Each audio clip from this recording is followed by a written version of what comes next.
Hello everyone, welcome you all.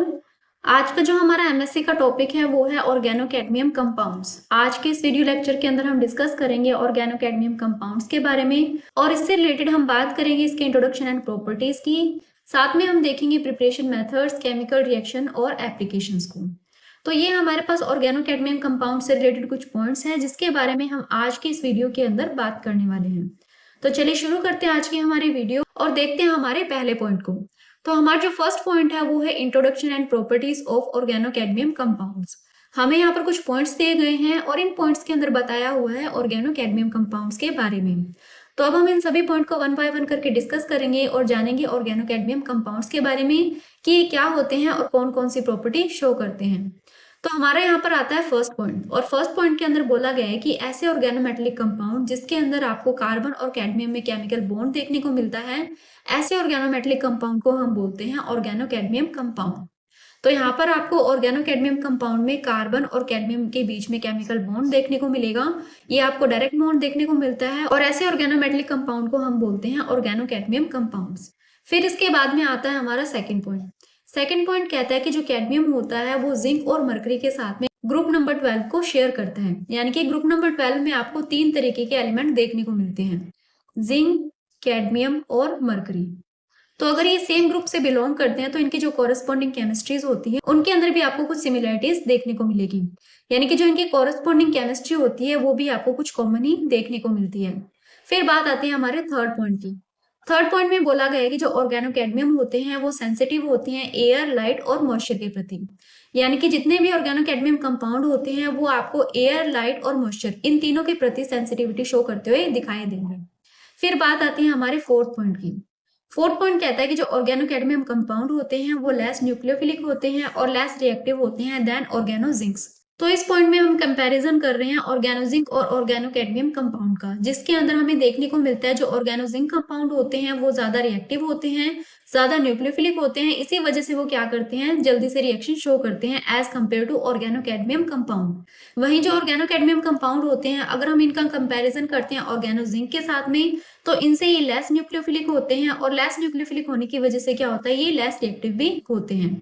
इसी के साथ में हमारा जो नेक्स्ट पॉइंट है वो भी क्या कर रहा है, ऑर्गेनो कैडमियम कंपाउंड और ऑर्गेनो जिंक के बीच में कंपैरिजन कर रहा है और ये बताता है कि जो डाई एल्किल कैडमियम कंपाउंड होते हैं वो लेस वोलेटाइल होते हैं then corresponding organo zinc compound. इसका मतलब है अगर हम डाई एल्किल कैडमियम कंपाउंड और इसके कोरस्पॉन्डिंग ऑर्गेनो जिंक कंपाउंड का कंपैरिजन करते हैं तो आपको देखने को मिलेगा कि जो डाई एल्किल कैडमियम कंपाउंड है वो लेस वोलेटाइल होते हैं।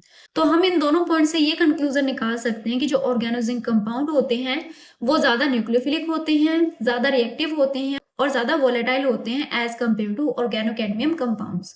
फिर बात आती है हमारे नेक्स्ट पॉइंट की। अगला जो पॉइंट है वो कहता है कि जो डाई एल्किल कैडमियम कंपाउंड होते हैं वो वीकर इलेक्ट्रॉन एक्सेप्टर होते हैं। अब यहाँ पर क्या हो रहा है, जो डाई एल्किल कैडमियम कंपाउंड होते हैं वो किसी भी इलेक्ट्रॉन डोनर से आसानी से इलेक्ट्रॉन एक्सेप्ट नहीं करते, इसका मतलब वो एक वीकर इलेक्ट्रॉन एक्सेप्टर है और इसी वजह से क्या होता है, वो किसी भी तरीके का कॉम्प्लेक्स फॉर्मेशन नहीं करते हैं। फिर बात आती है हमारे नेक्स्ट पॉइंट की। अगला जो पॉइंट है वो कहता है कि जो सिंपलेस्ट ऑर्गेनो कैडमियम कंपाउंड है वो होता है डाईमिथाइल कैडमियम। तो यहाँ पर जो डाईमिथाइल कैडमियम है उसे हम लिखेंगे CH3 के ट्वाइस Cd। तो ये होता है डाईमिथाइल कैडमियम जो कि एक सिंपलेस्ट ऑर्गेनो कैडमियम कंपाउंड है। फिर बात आती है हमारे सेकंड लास्ट पॉइंट की। तो ये पॉइंट कहता है कि जो कैडमियम कंपाउंड होते हैं वो टॉक्सिक होते हैं नेचर के अंदर। तो ये जो कैडमियम कंपाउंड होते हैं इनकी टॉक्सिसिटी की वजह से आपको इनकी ज्यादा एप्लीकेशन देखने को नहीं मिलती और ये एनवायरनमेंट के लिए भी काफी हार्मफुल हो सकते हैं। इसके बाद में बात करते हैं हमारे फाइनल पॉइंट की।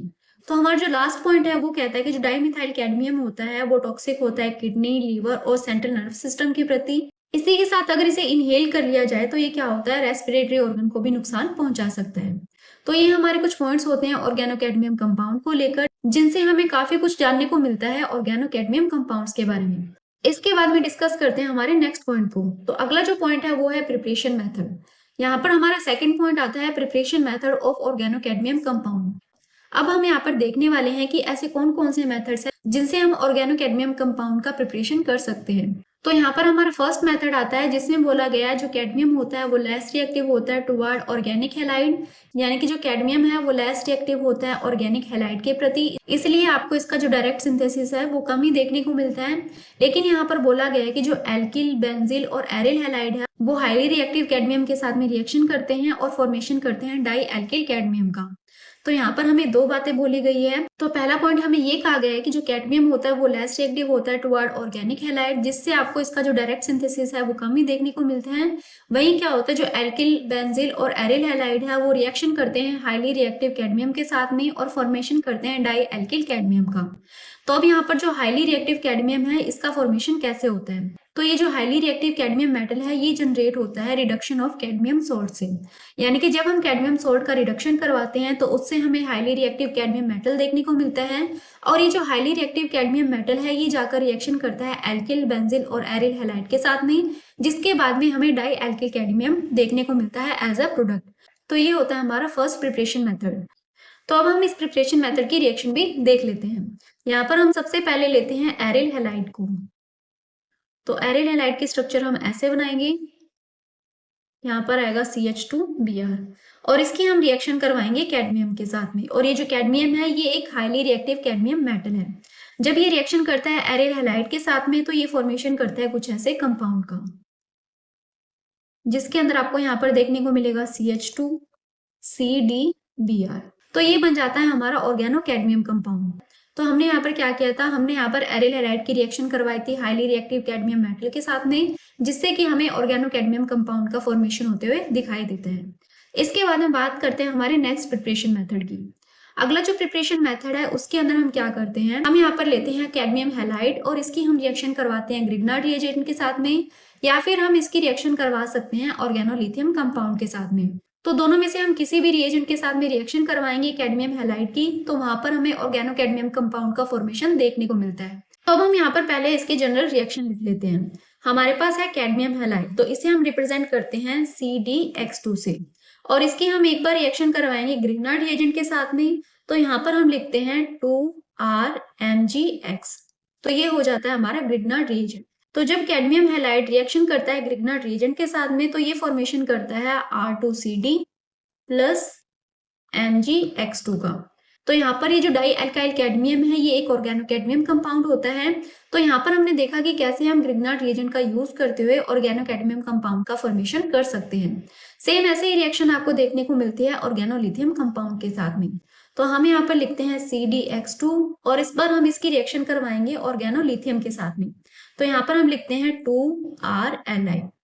जब ये रिएक्शन होती है तो हमें यहाँ पर मिलता है R2CD प्लस 2LiX। तो ये हमारी रिएक्शन होती है जिसमें हम कैडमियम हैलाइड को ट्रीट करते हैं ऑर्गेनोलिथियम कंपाउंड के साथ में और हमारे पास फॉर्मेशन होता है डाई एल्किल कैडमियम का। तो ये होता है हमारा सेकंड प्रिपरेशन मेथड। तो अभी ये हमारी जनरल आउटलाइन थी इस प्रिपरेशन मेथड की। अभी हम इसका एक एग्जांपल भी देख लेते हैं। तो इसके एग्जांपल के अंदर हम सबसे पहले रिएक्शन करवाते हैं CdCl2 की ग्रिग्नार्ड रिएजेंट के साथ में, जिसके बाद में हमें मिलता है R2CD प्लस 2MgCl2।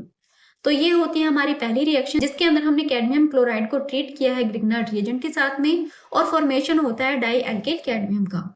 फिर इसके बाद में हमारी अगली रिएक्शन आती है, इसमें हम लेते हैं ऑर्गेनोलिथियम रिएजेंट को। तो यहाँ पर हम लिखते हैं 2RLi प्लस CdCl2 और जब ये रिएक्शन होती है तो हमें मिलता है R2CD प्लस 2LiCl। तो ये थे हमारी कुछ इंपॉर्टेंट प्रिपरेशन मेथड। तो अब हमारा जो पॉइंट आता है ऑर्गेनो कैडमियम कंपाउंड्स के अंदर वो है इसकी केमिकल रिएक्शंस। अब हम डिस्कस करेंगे chemical reactions of organo cadmium compound और देखेंगे कि ऐसे कौन कौन सी केमिकल रिएक्शन है जो कि ऑर्गेनो कैडमियम कंपाउंड के द्वारा दी जाती है। तो यहाँ पर सबसे पहली हमारी रिएक्शन आती है जो कि है रिएक्शन विद प्रोटॉन डोनर्स। तो यहाँ पर क्या होता है, जो ऑर्गेनो कैडमियम कंपाउंड होते हैं वो प्रोटॉन डोनर के साथ में रिएक्शन शो करते हैं। तो चलिए अब हम देख लेते हैं हमारी फर्स्ट केमिकल रिएक्शन के अंदर हमें क्या कहा गया है। तो इसके अंदर हमारी सबसे पहली जो लाइन है इसके अंदर कंपैरिजन किया गया है रिएक्टिविटी को लेकर ऑर्गेनो कैडमियम कंपाउंड और ऑर्गेनो जिंक कंपाउंड के बीच में। यहाँ पर बोला गया है कि जो ऑर्गेनो कैडमियम कंपाउंड होते हैं वो लेस रिएक्टिव होते हैं ऑर्गेनो जिंक कंपाउंड के कंपैरिजन में टुवर्ड प्रोटॉन डोनर, यानी कि अगर हम इन दोनों ऑर्गेनोमेटेलिक कंपाउंड की रिएक्टिविटी देखते हैं प्रोटॉन डोनर के प्रति, तो यहाँ पर जो ऑर्गेनो जिंक कंपाउंड होते हैं वो ज्यादा रिएक्टिव होते हैं, वहीं जो ऑर्गेनो कैडमियम कंपाउंड होते हैं वो लेस रिएक्टिव होते हैं। इसके बाद में यहाँ पर बोला गया है कि जो डाई एल्किल कैडमियम है वो रिएक्ट करता है ऐसे कंपाउंड के साथ में जिसके अंदर एसिडिक हाइड्रोजन प्रेजेंट होता है। तो ऐसे कंपाउंड के साथ में जब di alkyl cadmium reaction show करता है जिसमें एसिडिक हाइड्रोजन प्रेजेंट हो, तो वो उस रिएक्शन के बाद में फॉर्मेशन करता है हाइड्रोकार्बन्स की। यानी कि जब डाई एल्किल कैडमियम की रिएक्शन करवाई जाए कोई ऐसे कंपाउंड के साथ में जिसमें हाइड्रोजन प्रेजेंट है, तो वो फॉर्मेशन करके देता है हाइड्रोकार्बन का। तो अगर हम इसकी जनरल आउटलाइन लिखनी हो तो हम क्या लिखेंगे, हम यहाँ पर लिखते हैं डाई एल्किल कैडमियम और इसकी हम रिएक्शन करवाते हैं ऐसे कंपाउंड के साथ में जिसमें एसिडिक हाइड्रोजन प्रेजेंट हो। तो ये है हमारा एसिडिक हाइड्रोजन इस पर्टिकुलर कंपाउंड के अंदर, और ये जब रिएक्शन करते हैं तो फॉर्मेशन होता है हाइड्रोकार्बन का। तो ये आपको इस केमिकल रिएक्शन की आउटलाइन देखने को मिलती है। अब यहाँ पर जो हमने ये कंपाउंड लिया है इसके अंदर हम डिफरेंट कंपाउंड का यूज कर सकते हैं, जैसे कि हम यहाँ पर रख सकते हैं H2O को, ROH, RSH, NH3, RNH2। तो ये कुछ ऐसे कंपाउंड है जिसके अंदर आपको एसिडिक हाइड्रोजन देखने को मिलता है। तो अभी हम इनका यूज करते हुए एक दो एग्जांपल भी देख लेते हैं। तो हम सबसे पहले क्या करते हैं, हम यहाँ पर R2CD यानी कि डाई एल्किल कैडमियम की रिएक्शन करवाएंगे वाटर के साथ में। तो ये बनाएगा हाइड्रोकार्बन जो कि होगा RH, साथ में आएगा RCDOH। ऐसे हम क्या कर सकते हैं, यहाँ पर एल्कोहल भी ले सकते हैं। हम यहाँ पर लिखते हैं R2CD प्लस C2H5OH। तो यहाँ पर हम लिखेंगे RCDOC2H5 प्लस RH। तो ये क्या है, ये हमारे पास हाइड्रोकार्बन का फॉर्मेशन हो रहा है। इसके बाद में हम एक और एग्जांपल देख लेते हैं। हम यहाँ पर लिखते हैं R2CD प्लस RSH। तो ये बनाएगा RCDSR प्लस RH। तो ये हमने कुछ एग्जाम्पल भी देख लिए हैं जिसके अंदर हमने ऐसे कंपाउंड के साथ में डाई एल्किल कैडमियम की रिएक्शन करवाई है जिसमें आपको एसिडिक हाइड्रोजन देखने को मिलता है। तो ये होती है हमारी फर्स्ट केमिकल रिएक्शन। इसके बाद में बात करते हैं हमारी सेकंड केमिकल रिएक्शन की। तो जो सेकंड केमिकल रिएक्शन है वो है रिएक्शंस विद एसिड क्लोराइड। यहाँ पर क्या होता है, यहाँ पर हम लेते हैं 2 मोल एसिड क्लोराइड की जो कि रिएक्शन करता है 1 मोल डाई एल्किल या फिर डाई एरिल कैडमियम के साथ में और फॉर्मेशन करके देता है 2 मोल कीटोन का। तो यहाँ पर क्या होता है, हमारे पास जो प्रोडक्ट बनकर आएगा वो आएगा कीटोन। तो अब हम पहले इसकी जनरल आउटलाइन लिख लेते हैं। हमने यहाँ पर क्या लिया है, हमने यहाँ पर लिया है 2 मोल एसिड क्लोराइड। तो हम यहाँ पर एसिड क्लोराइड का मॉलिक्यूल बना लेते हैं और इसके हम रिएक्शन करवाते हैं डाई एल्किल या फिर डाई एरिल कैडमियम के साथ में। तो जब हम 2 मोल एसिड क्लोराइड की रिएक्शन करवाते हैं 1 मोल डाई एल्किल या फिर डाई एरिल कैडमियम के साथ में, तो ये फॉर्मेशन करके देता है हमें कीटोन का। तो ये हो जाती है हमारे इस केमिकल रिएक्शन की जनरल आउटलाइन। अब इसके कुछ हम एग्जांपल भी देख लेते हैं। तो एग्जांपल के लिए हम यहाँ पर लिख सकते हैं कुछ ऐसे कंपाउंड को। हम यहाँ पर 4 मेंबर रिंग का फॉर्मेशन करते हैं, यानी कि जो R ग्रुप है इसकी जगह हमने 4 मेंबर रिंग लगाई है और यहाँ पर हम मॉलिक्यूल बनाते हैं एसिड क्लोराइड का। तो जब ये रिएक्शन करती है R2CD के साथ में, तो ये फॉर्मेशन करके देगा कुछ ऐसे कंपाउंड का। तो ये जो कंपाउंड है ये हमारे पास बनता है कीटोन। ऐसे ही हम कुछ और केमिकल रिएक्शन देख लेते हैं। हमारा जो सेकंड एग्जांपल है उसके अंदर हम लिखते हैं 2C6H5 CH double bond CH COCl और इसकी रिएक्शन हम करवाते हैं C6H5 की ट्वाइस CD और ये रिएक्शन होती है ईथर की प्रेजेंस में और यहाँ पर भी ईथर आएगा।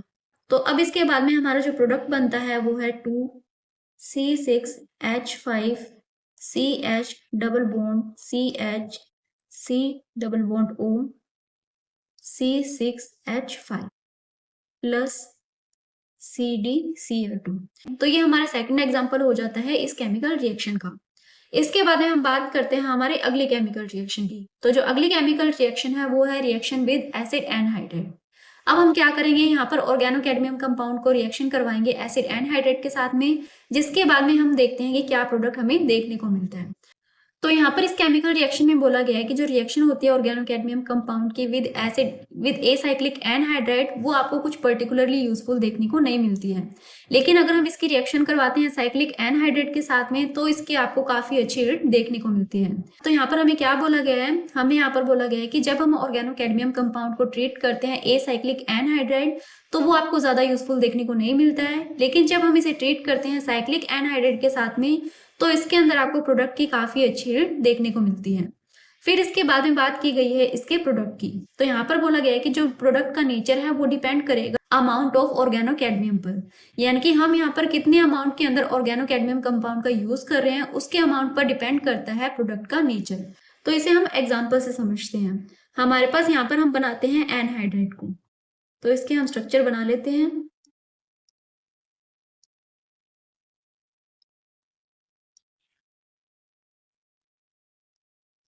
तो ये हमारे पास आ जाता है एनहाइड्राइड। अब ये जो एनहाइड्राइड है ये ऑर्गेनो कैडमियम कंपाउंड के साथ में रिएक्शन करता है, लेकिन हमने यहाँ पर कितने अमाउंट में ऑर्गेनो कैडमियम कंपाउंड लिया है उसी पर डिपेंड करता है नेचर ऑफ प्रोडक्ट, यानी कि प्रोडक्ट कौन सा बनेगा ये ऑर्गेनो कैडमियम कंपाउंड के अमाउंट पर डिपेंड करता है। तो सबसे पहले हम ये जो एनहाइड्राइड है इसकी रिएक्शन करवाते हैं small amount of organo cadmium के साथ में। तो हम यहाँ पर लिखते हैं CH3 CD CH3। तो ये है हमारे पास डाई एल्किल कैडमियम, और इसकी हम रिएक्शन करवाते हैं एनहाइड्राइड के साथ में। और ये जो डाई एल्किल कैडमियम है ये अभी हमने ले रखा है स्मॉल क्वांटिटी में। तो जब हम इसकी स्मॉल क्वांटिटी का यूज करते हैं तो हमारे पास कुछ ऐसे प्रोडक्ट का फॉर्मेशन होता है। यहाँ पर आएगा C double bond O CH3, और यहाँ पर आएगा COOH। और ये जो कंपाउंड है इसे हम बोलते हैं 4 कीटो एसिड। तो इसका नाम है 4 कीटो एसिड। तो हमारे पास 4 कीटो एसिड का फॉर्मेशन होता है जब हम यहाँ पर डाई एल्किल कैडमियम की स्मॉल अमाउंट का यूज करते हैं तब। लेकिन अगर हम यहाँ पर डाई एल्किल कैडमियम की अमाउंट को एक्सेस में लेते हैं तब क्या होगा। तो हम यहाँ पर दूसरी रिएक्शन करवाते हैं। यहाँ पर हम लिखते हैं CH3 CD CH3, और इस बार हम इसे लेते हैं एक्सेस में। एक्सेस में लेने पर क्या होगा, अब हमारे पास कुछ ऐसे कंपाउंड का फॉर्मेशन होगा। CH3 CH3, यहाँ पर आएगा O, और यहाँ पर भी आपको C डबल बॉन्ड O और कुछ ऐसे कंपाउंड देखने को मिलेगा। तो ये जो कंपाउंड है इसका नाम है थेलिन। तो यहाँ पर हम लिख लेते हैं। तो ये जो कंपाउंड बना है ये है थेलिन। तो ये थी हमारी थर्ड केमिकल रिएक्शन, जिसके अंदर हमने देखा कि जब हम एनहाइड्राइड को ट्रीट करते हैं डाई एल्किल कैडमियम के साथ में, लेकिन जब हम इसकी स्मॉल अमाउंट का यूज करते हैं तो हमें फॉर्मेशन होते हुए दिखाई देता है 4 कीटो एसिड का। लेकिन अगर हम यहाँ पर डाई एल्किल कैडमियम को एक्सेस में यूज करते हैं तो वहां पर फॉर्मेशन होता है थेलिन का। तो यहाँ पर आपको देखने को मिल रहा है कि जो प्रोडक्ट की नेचर है वो डिपेंड करती है ऑर्गेनो कैडमियम की अमाउंट पर। तो ये थी हमारी third chemical reaction organo cadmium compounds की। अब इसके बाद में बात करते हैं हमारे नेक्स्ट पॉइंट की। तो अगला जो पॉइंट है वो है एप्लीकेशन को लेकर। जैसा कि हमने शुरू के अंदर देखा था, जो ऑर्गेनो कैडमियम कंपाउंड होते हैं वो लेस रिएक्टिव होते हैं, इसी के साथ में ये टॉक्सिक होते हैं, जिसकी वजह से आपको इनकी ज्यादा कुछ एप्लीकेशन देखने को नहीं मिलती है। लेकिन फिर भी हम यहाँ पर बात करते हैं 2 इंपॉर्टेंट एप्लीकेशन की। पहली जो एप्लीकेशन है इसके अंदर हम यूज करते हैं ऑर्गेनो कैडमियम रिएजेंट का ऑर्गेनिक सिंथेसिस के अंदर। जैसे कि हमने यहाँ पर एक रिएक्शन देखी थी जिसके अंदर हमने ऑर्गेनो कैडमियम रिएजेंट का यूज किया था विद एसिड क्लोराइड और फॉर्मेशन किया था कीटोन का। तो यहाँ पर हम क्या कर सकते हैं, जो ऑर्गेनो कैडमियम रिएजेंट है उसका ऑर्गेनिक सिंथेसिस के अंदर यूज कर सकते हैं और कीटोन का फॉर्मेशन कर सकते हैं। इसके बाद में बात करते हैं हमारे अगली एप्लीकेशन की। नेक्स्ट जो एप्लीकेशन है वो है सिंथेसिस ऑफ नैनो मटेरियल्स। हम इस ऑर्गेनो कैडमियम कंपाउंड का यूज कर सकते हैं कोलोइडल नैनो क्रिस्टल का सिंथेसिस करने में, और इसका एग्जांपल हम देख सकते हैं कैडमियम सेलेनाइड। तो सेकंड जो एप्लीकेशन है उसके अंदर हम ऑर्गेनो कैडमियम कंपाउंड का यूज कर सकते हैं नैनो मटेरियल को सिंथेसिस करने में। तो ये थी हमारी कुछ एप्लीकेशन ऑर्गेनो कैडमियम कंपाउंड को लेकर, और इसी के साथ में हमारा जो ऑर्गेनो कैडमियम कंपाउंड है वो भी कंप्लीट होता है।